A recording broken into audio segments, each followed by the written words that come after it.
Nous sommes sur le centre d'exploitation d'Ancenis, centre d'exploitation Vinci Autoroute, et c'est ici que les équipes vont partir ce soir pour la fermeture au niveau du périphérique nantais.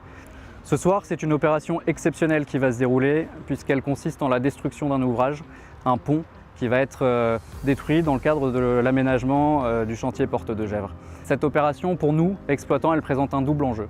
Le premier enjeu, c'est de réaliser cette opération dans le timing imparti, puisque nous devons réouvrir l'autoroute demain à 6h30 afin que les 87 000 usagers quotidiens de cette portion puissent bénéficier en toute sécurité de cette partie du réseau.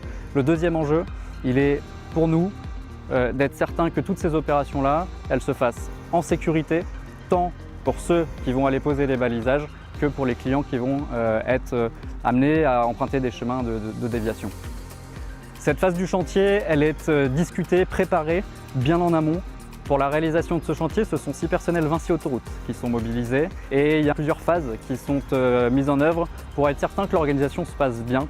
La première phase, à leur arrivée à 15h, c'est le briefing.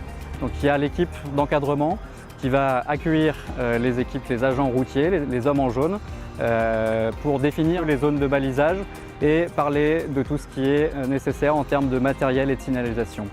On a 3 délestages à faire, 8 bretelles à fermer et ça doit être fait de façon simultanée, de façon à ce qu'ils puissent commencer à travailler à 20h.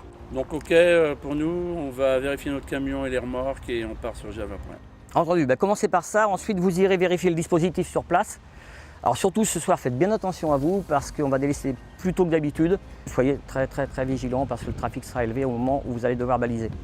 La deuxième étape, c'est celle de la préparation. Préparation du matériel, vérifier que tout est conforme, que tout est fonctionnel.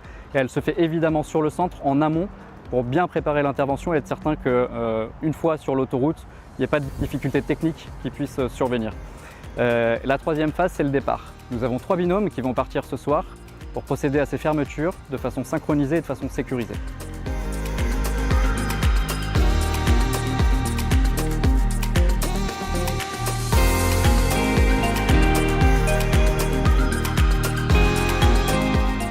La sécurité, c'est l'affaire de tous. Les hommes en jaune sont là pour veiller sur les automobilistes. Il est important que les automobilistes puissent également veiller sur la sécurité des hommes en jaune. Je tiens à remercier les équipes qui sont mobilisées intensément sur ce chantier depuis le début et pour une longue année encore.